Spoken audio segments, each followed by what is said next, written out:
Empezamos entonces ya con el capítulo 4 de Efesios, capítulo 4 de Efesios. Fíjate, hermanos, que llegamos entonces hermanos, a la sección que trata sobre la conducta de la iglesia. En los primeros 3 capítulos vimos el llamado celestial, hermanos. Y ahora, en esta parte práctica, veremos el andar terrenal del creyente. No un andar mundano, sino un andar terrenal, porque nos encontramos con los pies sobre esta tierra. Entonces, los verdaderos cristianos, a quienes colectivamente llamamos la iglesia, están sentados en lugares celestiales en Cristo. Él es la cabeza del cuerpo. Entonces aquí vemos, hermanos, y obviamente Él está sentado a la derecha de Dios. Pero la iglesia tiene que andar por esta tierra, como obviamente debiera hacerlo. Entonces la iglesia, en este capítulo 4, es considerada como un nuevo hombre que vive y actúa en esta tierra. Entonces, hermanos, vemos que recordando los subtítulos y los temas principales de la sección doctrinal anterior, del capítulo 1 al 3, diremos que hemos considerado el llamado, la construcción y la constitución de la iglesia, en los primeros 3 capítulos. Pero en esta última sección de la carta a los Efesios, vamos a considerar la conducta, en este caso la confesión y el conflicto de la iglesia. Entonces la iglesia aquí es un nuevo hombre y en el futuro la iglesia será una esposa. Y obviamente la iglesia es también un buen soldado de Jesucristo. Entonces en los primeros 3 capítulos de la primera sección, hablando desde un punto de vista espiritual, hemos estado como en la cumbre del monte de la transfiguración. Por ser este pasaje probablemente el punto espiritual más alto del Nuevo Testamento.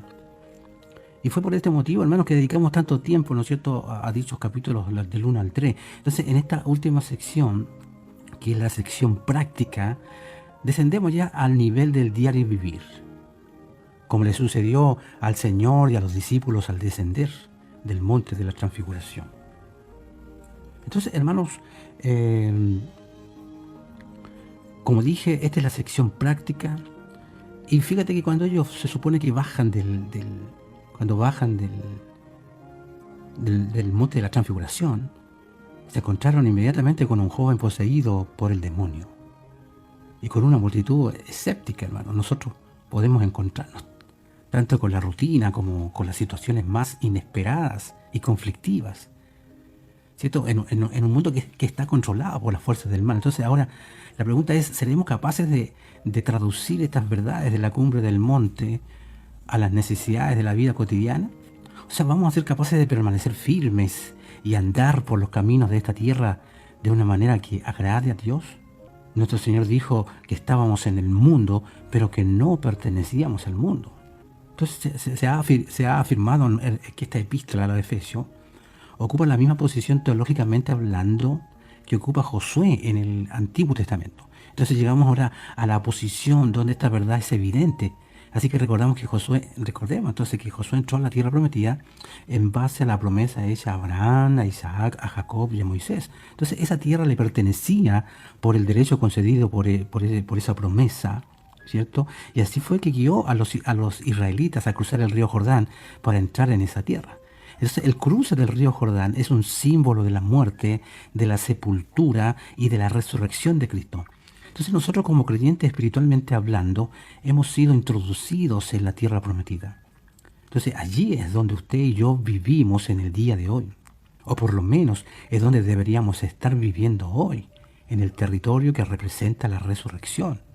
Entonces Josué tenía que apropiarse de esta tierra, tomando posesión, hermanos, del territorio para disfrutar de sus bendiciones.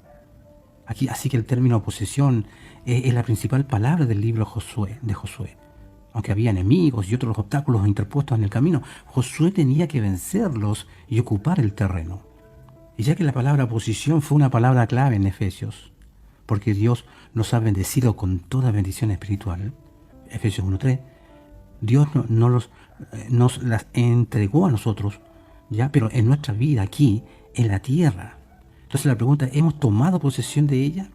A los israelitas se les había prometido esta tierra, pero para ellos se trataba de una futura tierra. hasta que entraron en ella. Entonces a Josué, Dios le dijo en Josué 1:3, yo os he entregado, tal como le dije a Moisés, todos los lugares que pisen la planta de vuestros pies. En otras palabras, Dios les dijo que la tierra era de ellos, pero solo la disfrutarían cuando tomaran posesión de ella. Entonces ahora el creyente tiene el privilegio, hoy, ¿no es cierto?, en este caso, de entrar y ocupar, es decir, de poseer todas las bendiciones espirituales en los lugares celestiales. Sin embargo, las inescrutables riquezas de Cristo deben ser buscadas con un detector espiritual, que es la palabra de Dios. Ese es nuestro detector espiritual. Entonces, hasta este momento, en esta carta apostólica, hemos podido observar declaraciones muy gloriosas, pero a partir de ahora, del capítulo 4 en adelante, encontraremos mandamientos a aquellos que han sido llamados a un lugar tan exaltado, y se les manda a vivir una vida, hermanos, que se corresponda con el llamado recibido. Entonces, hay tantas personas, hermanos, en el día de hoy que se han detenido en su camino y viven en la primera parte de esta epístola de los Efesios, pretendiendo que son personas sumamente espirituales, ¿cierto? Entonces, y no están así muchas veces. Entonces hemos llegado entonces a la parte práctica de Efesios, es decir, a la conducta terrenal de la iglesia. Y en este capítulo la iglesia es representada como un nuevo hombre. De hecho, tenemos los primeros 6 versículos, la exhibición de este nuevo hombre. Luego, los versículos del 7 al 16, tenemos la inhibición del nuevo hombre. Finalmente, tenemos en los versículos del 17 al 32, tenemos la prohibición del nuevo hombre. O sea, el nuevo hombre debe exhibirse a sí mismo aquí en la tierra. Los miembros de la iglesia invisible tienen que hacerse visibles y difundir la palabra de Dios. De ahí viene la importancia de ser parte de una iglesia local, donde cuando nos ponemos de acuerdo para algo, para orar, para clamar, para juntarnos a alabar, ahí funciona la cosa. Pero cuando usted no se congrega y no es parte de nada, lo más probable es que nadie le vea, hermanos, o que no sea un aporte importante dentro de la iglesia misma. Así que, hermanos, ahora a lo que sigue a partir de este capítulo está limitado a aquellos que están unidos a Cristo. ¿Me entiende? El Espíritu de Dios está hablando aquí a personas salvas. Entonces, si usted no es cristiano, Dios no le está pidiendo que cumpla los mandamientos de esta epístola. Primero tiene que convertirse en un hijo de Dios por la fe en Cristo. Tiene que convertirse en un miembro de su cuerpo, que es la iglesia. Lo que sigue en esta carta es para aquellos que han sido redimidos y han escuchado la palabra de verdad. Entonces, ahora bien, no se puede urgir a los que no tienen vida espiritual a que caminen. No importa cuánto insistamos en ello. La persona que está espiritualmente muerta no tiene que recibir primero la vida. Pablo ha dicho que nosotros estamos muertos en nuestros delitos y pecados. Y esta es la condición de todos los que están perdidos a los ojos de Dios. Así que es interesante, hermanos, que las religiones le están diciendo a un mundo en agonía, haz algo y serás alguien. Y Dios dice justamente lo contrario, sé alguien y entonces podrás hacer algo. Entonces, si usted no es un cristiano, puede permanecer en los costados del camino y escuchar. Usted aprenderá lo que Dios le pedirá que haga si usted se convierte en un creyente. Y cuando usted mire a su alrededor, sabrá si los que profesan ser cristianos están viviendo como Dios quiere que vivan. Así que vamos a partir entonces leyendo ya, hermanos, de los versículos 4, del 1 en adelante, capítulo 4. Viviendo ya aquí, ya empezamos a ver viviendo para la gloria de Dios. Aquí vemos un llamado para la unidad en el pueblo de Dios. Entonces dice, yo pues, aquí está el fundamento para toda exhortación. Yo pues por eso en el Señor os ruego que andéis, mire, que andéis como es digno de la vocación con que fuisteis llamado. Entonces cuando hay esta palabra pues, aquí Pablo se pasó 3 capítulos diciendo en detalle entonces, en un detalle importante, todo lo que Dios hizo por nosotros, ¿cierto? Por su gracia. Ahora Él hace un llamado para que vivamos correctamente, pero esto lo hace después de explicar lo que Dios hizo por nosotros. Primeros 3 capítulos, lo que Dios hizo por nosotros. Los capítulos 4 en adelante, ahora, ¿no es cierto?, lo que nos corresponde a nosotros hacer. Cuando dice la palabra andéis como es digno de la vocación con que fuisteis llamado, cuando entendemos cuánto hizo Dios por nosotros, naturalmente querremos servirle y obedecerlo por gratitud. El entender quiénes somos es el fundamento de este andar con dignidad. De hecho, Lutero, hermanos, aconseja a los hombres a responder a las tentaciones de Satanás únicamente con esto. Yo soy un cristiano ahora, soy un hombre convertido. ¿Entiendes? Entonces la idea es clara, no andamos como es digno para que Dios nos ame. Pero debido a que Él sí nos ama, es motivado en la gratitud, no por un deseo de obtener mérito, hermanos. Cada creyente es el primogénito de Dios, más digno, hermanos, que los reyes de la tierra. Él debe conducirse en concordancia consigo mismo para no manchar su sangre sublime, hermanos.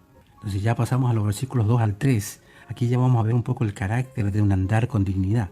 Dice, con toda humildad y mansedumbre, soportándoos con paciencia los unos a los otros, en amor, solícitos en guardar la unidad del Espíritu en el vínculo de la paz. Entonces aquí cuando dice la palabra con toda humildad y mansedumbre, un hombre digno, en este caso un digno andar delante de Dios, estará marcado por estas cosas, humildad y mansedumbre. No con un deseo insistente de defender nuestros propios derechos y de avanzar en nuestras metas. Entonces, antes del cristianismo, la palabra humildad siempre se le asociaba de una mala manera. En la mente de muchos aún lo es. Pero es una virtud cristiana tremenda, gloriosa, hermanos. Significa que podemos estar felices y contentos cuando no estamos en control o llevando las cosas a nuestra manera. ¿Te fijas, hermanos? Soportando con paciencia los unos a los otros. Necesitamos esto para que los males inevitables que ocurran entre las personas de la familia de Dios no obren en contra del propósito de Dios de unir todas las cosas en Jesús, ilustrado obviamente por medio de su obra actual en la iglesia. Un escritor, Crisóstomo, definió la paciencia como el espíritu que tiene el poder de tomar venganza, pero que nunca lo hace. Esto es paciencia. Es como el espíritu que tiene el poder de tomar venganza, pero que nunca lo hace. O sea, es característico de un corazón compasivo y generoso. Solícitos en guardar la unidad del espíritu en el vínculo de la paz. Esta frase, hermano, esta es una actitud humilde y compasiva hacia el uno con el otro. Entonces cumple naturalmente este don, ¿no es cierto?, de la unidad del espíritu. Así que debemos esforzarnos para mantener esta unidad. Nosotros no la creamos, hermanos. Dios nunca nos manda a crear unidad entre los creyentes. Él la ha creado por su espíritu. Ahora, la clave entonces que es nuestro deber mantenerla. Eso sí, ¿ya? Y esta es una unidad espiritual, no necesariamente una unidad estructural o de cierta denominación, hermanos. Así que es evidente, ¿no es cierto?, en el rápido compañerismo posible entre los cristianos de las distintas clases de razas, nacionalidades, lenguas, ¿ya?, y económicas. Entonces podemos entender que esta unidad del espíritu, al entender lo que no es, o sea, en un sermón, en este texto, por ejemplo, Spurgeon señaló algunas de las cosas que este texto nos dice, unidad en el espíritu. No dice el esforzarse en mantener la unidad de la maldad, la unidad de la superstición, la unidad de la tiranía espiritual. No dice esforzándose para mantener tus arreglos eclesiásticos para centralizar. No dice esforzándose para mantener uniformidad en el espíritu. Unidad estructural puede también trabajar en contra de una verdadera unidad del espíritu. Quizás podemos ver un propósito que Dios tiene al prevenir una unidad estructural de la iglesia ahora mismo para mantener los esfuerzos mal dirigidos de la iglesia, en este caso como ambición de poder político. Entonces, no es una cosa deseable que todas las iglesias se fusionen para ser una, ya que la fusión completa de todas las iglesias en una corporación eclesiástica inevitablemente produciría otra forma de papado, digamos, ya que la historia nos enseña que grandes cuerpos eclesiásticos crecen de una manera más o menos corrupta mientras siguen su camino. Entonces, grandes corporaciones espirituales son como un todo, ya los fuertes de la tiranía y una sigla del abuso. Y solo es cuestión de tiempo que se quiebre en pedazos. Eso es lo que decía Spurgeon, ¿no? Ya que el compañerismo de la iglesia en los creyentes judíos y gentiles no fueron unidos únicamente a una lista de miembros, involucraba su unión con Cristo.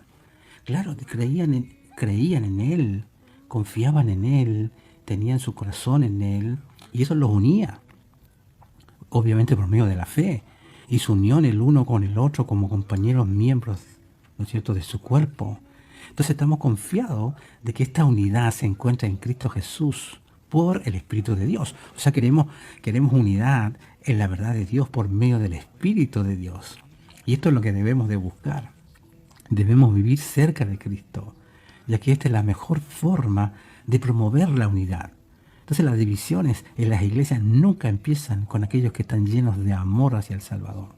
Vamos del verso 4 al 6, vamos a ver la descripción de la unidad de la iglesia. Dice, un cuerpo y un espíritu, como fuisteis también llamados en una misma esperanza de vuestra vocación, un Señor, una fe, un bautismo, un Dios y Padre de todos, el cual es sobre todos y por todos y en todos. Entonces tenemos unidad debido a lo que compartimos en común.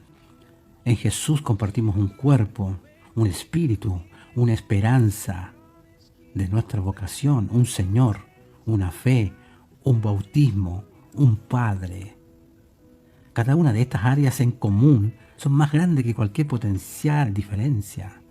Cuando dice un bautismo, algunos piensan que porque Pablo dice que hay un bautismo, que la iglesia, en este caso la idea del bautismo del Espíritu Santo como una experiencia subsecuente es inválida. Pero Pablo solamente habló aquí del bautismo por agua, el cual es la señal visible de la obra en común de Dios en cada creyente, y por lo tanto una base de la unidad. O sea, no hay bautismos separados para judíos y gentiles. Entonces el concepto de bautismo en el Espíritu Santo es hablado claramente en Mateo 3:11, Hechos 1:5 o 11:16. Y esto podría ser considerado una experiencia inicial. Tiene con el ser lleno del Espíritu Santo una plenitud que Dios quiere continuar a través de la vida cristiana de la persona. Entonces vamos ya al versículo del 7 al 10, cuando dice que la manera en la que Dios obra en la unidad, por medio de dones espirituales de liderazgo en la iglesia. Entonces, si leemos los versículos 7 al 10, veamos lo que dice, pero a cada uno de nosotros le fue dado gracia conforme a la medida del don de Cristo, por lo cual dice, subiendo a lo alto, llevó cautiva la cautividad y dio dones a los hombres, y eso de que subió, ¿qué es? Sino que también había descendido primero a las partes más bajas de la tierra. El que descendió es el mismo que también subió por encima de todos los cielos para llenarlo todo. Entonces aquí vemos, hermanos, que fue dada la gracia, a todos se nos ha dado gracia conforme a la medida del don de Jesús. O sea, esta es la base para la distribución de los dones espirituales por parte de Dios hacia su iglesia. Gracia, hermanos, una dádiva inmerecida y gratis del Señor. Nadie merece, hermanos, o se ha ganado los dones espirituales. ¿Te fijas? Es por gracia. Cuando dice subiendo a lo alto, esta dádiva ocurrió, como se describe proféticamente en Salmo 68:18, cuando Jesús subió al cielo. Esta es la evidencia, hermanos, de su triunfo en contra de cualquier enemigo, llevando cautiva la cautividad. Entonces, hermanos, uno se puede imaginar a un líder militar, ¿no es cierto?, el cual regresa a Jerusalén encabezando a sus seguidores. Y esto después de rodear a un ejército enemigo y tomar muchos prisioneros. Cuando dice cautiva la cautividad, a eso se refiere. Entonces, como Jesús dijo, os conviene que yo me vaya, porque si no me fuera, el Consolador no vendría a vosotros, mas si me fuere, os lo enviaré. Cuando dice subiendo a lo alto, llevó cautiva la cautividad y dio dones a los hombres, Pablo nos cita el pasaje de la misma manera que aparece en Salmo 68, ya sea que lo alteró bajo la inspiración del Espíritu Santo o bajo una inspiración similar. Él lo cita de una traducción antigua llamada el Targum, la cual cita el Salmo de esta manera. Salmo 68:18 dice, subiste a lo alto, cautivaste la cautividad, tomaste dones para los hombres. Hay ciertamente mucho espacio en el lenguaje del hebreo original para permitir la lectura de Pablo, aunque sea inusual. Entonces, hermano, es suficiente para nosotros que el apóstol, bajo la inspiración de Dios, aplicó el versículo de esta manera, y sea lo que quiso dar a entender David, y del evento sobre el cual él escribió. vemos plenamente que el sentido en el cual el apóstol lo utilizó fue en el sentido que dio el Espíritu de Dios. Y eso de que subió, ¿qué es? Con esto Pablo demuestra, hermanos, que las palabras de subiendo, esta palabra subiendo en Salmo 68, tiene una referencia a la resurrección de Jesús, hablando primeramente de su subida de las partes más bajas de la tierra y posteriormente a su subida por encima de todos los cielos. Entonces algunos piensan que la frase las partes más bajas de la tierra se refiere a Jesús, el cual predicó a los espíritus en la prisión, descritos en 1 Pedro 3:19. Mientras este aspecto del ministerio de Jesús en el Hades, ¿ya?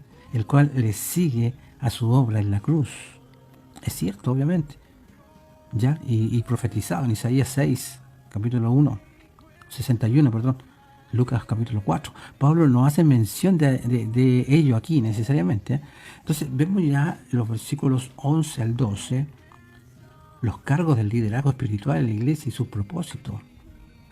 Y él mismo constituyó a unos apóstoles, a otros profetas, a otros evangelistas, a otros pastores y maestros, a fin de perfeccionar a los santos para la obra del ministerio, para la edificación del cuerpo de Cristo. Cuando dice, y él mismo, esto significa que Jesús estableció estos cargos. Estos son obras y son designados por parte de Jesús, no de los hombres. Aunque pretendientes pueden presumir, ¿no es cierto?, de ellos. Los mismos cargos son una institución divina y no una invención humana. Entonces, hermanos, Pablo describe 4 cargos. Bueno, algunos dicen que son 4 cargos, no 5, como se menciona comúnmente. Aquí vamos a observar algunos detalles. Cuando dice apóstoles, ¿quiénes son los apóstoles? Son embajadores especiales de la obra de Dios, aunque no con el mismo sentido de autoridad que los apóstoles del primer siglo. Ellos fueron utilizados para proveer un fundamento, ¿cierto? En este caso, que fue preservado en el Nuevo Testamento, como está descrito en Efesios 2:20. También están los profetas, quienes hablan las palabras de Dios en total consistencia con el fundamento del Antiguo Testamento. Entonces a veces hablan en un sentido de predicción, pero no necesariamente siempre es así. De hecho, sus dichos siempre están sujetos al discernimiento y juicio del liderazgo de la iglesia. Entonces, de la misma manera que los apóstoles y los profetas modernos no hablan con el mismo sentido de autoridad que los profetas del primer siglo, los cuales trajeron los fundamentos de la palabra de Dios, ¿cierto? No son iguales. Ahora, los evangelistas, quienes se les da aquí un don específico de predicar las buenas nuevas de salvación de Cristo Jesús. Están también los pastores y maestros. Y aquí algunos aquí estos lo juntan y otros lo separan. Esa es un poco la diferencia. Dice pastores maestros. Fíjate que la antigua palabra griega describe claramente un cargo, ¿cierto?, con 2 títulos descriptivos. Eso dicen algunos escritores. Entonces, quienes en el primer lugar pastorean el rebaño de Dios a través de enseñar la palabra de Dios. O sea, pastorean y enseñan. Algunos dicen, este es un solo título, que hacen 2 cosas. Entonces, el enseñar es una parte esencial del ministerio pastoral. Es apropiado. Por lo tanto, que los 2 términos aquí, pastores y maestros, deban ser unidos. Eso lo decía Bruce, por ejemplo, es un escritor de la palabra. Él decía, deben ser unidos para denotar un orden del ministerio. Así que, según lo que dice Bruce, es interesante, hermanos, que los pastores deben ser maestros también, porque según Bruce, estos van unidos. Algunos dicen, no necesariamente, bueno, no voy a discutir eso, pero estos dones son dados bajo la discreción de Jesús, obrando por medio del Espíritu Santo. Así que la importancia de tener a los 4 en operación en cualquier cuerpo de la iglesia depende de Jesús, a quien constituye los cargos. Entonces, el trabajo de un liderazgo de la iglesia responsable no es para estorbar o prevenir tal ministerio, sino el nunca promoverlo para existencia. Cuando dice a fin de perfeccionar a los santos para la obra del ministerio, el propósito de estos dones del liderazgo también es claro. Es para que los santos, o sea, el pueblo de Dios, puedan, hermanos, ser perfeccionados para la obra del ministerio, o en este caso para el servicio, para que el cuerpo de Cristo pueda ser edificado, o también podemos decir expandido o fortalecido. Cuando hablamos de perfeccionar, también tiene la idea de poner derecho y era utilizado para arreglar huesos rotos y para remendar redes. ¿Te fijas? Cuando habla de perfeccionar al pueblo, ese es eso, remendar redes. Y estos ministerios trabajan juntos para producir cristianos fuertes, remendados y aptos. ¿Entiendes? Entonces, el pueblo de Dios hacen la real obra del ministerio. O sea, los líderes de la iglesia tienen la responsabilidad primordial, hermanos, de equipar a las personas. ¿Para qué? Para que sirvan y para que dirijan su servicio mientras Dios dirige. Así que el propósito primordial de la iglesia no es convertir a los pecadores al cristianismo, sino el perfeccionar, completar y madurar a los santos para el ministerio y edificación del cuerpo. ¿Te fijas? Obviamente tenemos que ganar a la gente, pero ¿quién los edifica? ¿Quién los perfecciona? ¿Te fijas que todos tienen su lugar, ahí todos tienen su parte? Por eso que son importantes los evangelistas, pero puse que son importantes los pastores y maestros, ¿cierto? Y el resto de los ministerios. Así que Dios nos ayude en esto, ¿no? Esto lo decía Smith, Smith decía esto: el propósito primordial de la iglesia no es el de convertir a los pecadores al cristianismo, sino el perfeccionar, o sea, completar y madurar a los santos para el ministerio y la edificación del cuerpo. ¿Te fijas? Entonces, claro, hay un montón de gente que tiene que ayudar y predicar el evangelio y ganar a la gente. Pero no solo nos dedicamos a eso, sino que también nos dedicamos a perfeccionar, ¿cierto? Y, ¿no es cierto?, completar, madurar. Porque hay harta gente, hermanos, que aún no madura, por si acá. El versículo, a ver si me quedo aquí, el versículo 13 al 16, la meta aquí ya habla Pablo de la meta deseada de la obra de Dios por medio del liderazgo de la iglesia y el perfeccionamiento de los santos. Dice, hasta que todos lleguemos a la unidad de la fe y el conocimiento del Hijo de Dios, a un varón perfecto, a la medida de la estatura de la plenitud de Cristo, para que ya no seamos niños fluctuantes, llevados por doquiera de todo viento de doctrina, por estratagemas de hombres que para engañar emplean con astucia las artimañas del error, sino que siguiendo la verdad en amor crezcamos en todo, ¿cierto? En aquel que es la cabeza, esto es Cristo, de quien todo el cuerpo, bien concertado y unido entre sí por todas las coyunturas que se ayudan mutuamente, según la actividad propia de cada miembro, recibe su crecimiento por ahí edificándose en amor. Hasta que todos lleguemos a la unidad de la fe. Esta es la primera meta de la obra de Dios a través de los cargos que Él da y el perfeccionamiento de los santos. Esto es consistente, hermanos, con el propósito final de Dios y del ministerio de Dios, revelado por medio de Pablo. Entonces, de nuevo, al decir de una manera clara que esta es una unidad de la fe, Pablo no ordena una unidad estructurada u organizacional, sino una unidad espiritual alrededor de la fe en común y del conocimiento del Hijo de Dios. Entonces, cuando los cargos dados por Dios funcionan correctamente y los santos son perfeccionados apropiadamente, entonces hay una mayor madurez e intimidad en nuestras experiencias con el Señor. A un varón perfecto a la medida de la estatura de la plenitud de Cristo. O sea, los dones de cargos y perfeccionamiento de los santos trae madurez. Eso es lo lindo, ¿no? Trae madurez a los santos, que hay tanta inmadurez muchas veces en la iglesia, hermano. Tenemos que luchar para que se congreguen, tenemos que luchar para que ofrenden, para que diezmen y un montón de otras cosas. Un hombre maduro no tenemos que obligarlos. Entonces es interesante esto, hermanos. Dice, de acuerdo con la medida de Jesús mismo. Entonces, al pasar los años, no solamente debemos envejecer en Jesús, sino que debemos de madurar más en Él también, como individuos y como un cuerpo, para que ya no seamos niños fluctuantes llevados por doquiera de todo viento de doctrina. O sea, los cargos que son dones de Dios y el perfeccionamiento de los santos traen estabilidad. Por eso que es importante estas enseñanzas. Y si usted se fija, no la escuchan cientos de personas. La escuchan 2, 3, 4, 5, 10. ¿Por qué? Porque para mí esta es la época y la era de la superficialidad, todo por encima nada más. Que Dios nos ayude en esto, porque los cargos que son dones de Dios y el perfeccionamiento de los santos resulta en estabilidad, estando firmemente plantados en el fundamento de los apóstoles y de los profetas. Aquellos que no maduran de esta manera son blancos de los engañadores, quienes son efectivos precisamente porque operan con estratagemas y artimañas. y ellos esperan para poder engañar, ¿no es cierto?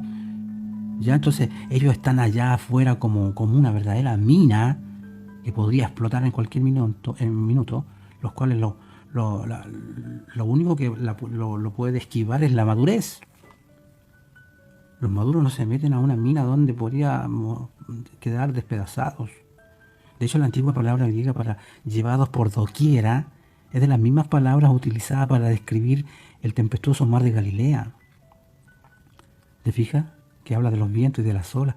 Podemos erróneamente darle valor al movimiento por encima del crecimiento. Vuelvo a repetir, hermanos. Erróneamente le damos valor a todo lo que es un mover, al movimiento, por encima del crecimiento. Entonces, el movimiento puede ser llevado por doquiera, pero Dios quiere que crezcamos en todo. Cuando habla de estratagemas de hombre, las palabras aquí se refieren al arte utilizado por los taurés, quienes utilizaban dados adulterados, los cuales siempre darán como resultado un tipo de número, o sea, el cual es aquel por el cual aquellos que juegan con ellos nunca pueden ganar. Entonces, el ir tras modas espirituales, por ejemplo, que eso es muy común, hace que uno pierda, hermano, siempre pierde. Cuando dice siguiendo la verdad en amor, esto no habla solamente de cómo nos relacionamos el uno con el otro en la familia de Dios, sino también el cómo los líderes y los santos deben de tratar con los engañadores. Así que debemos de tratar con ellos en amor, pero nunca cediendo la verdad. Amén.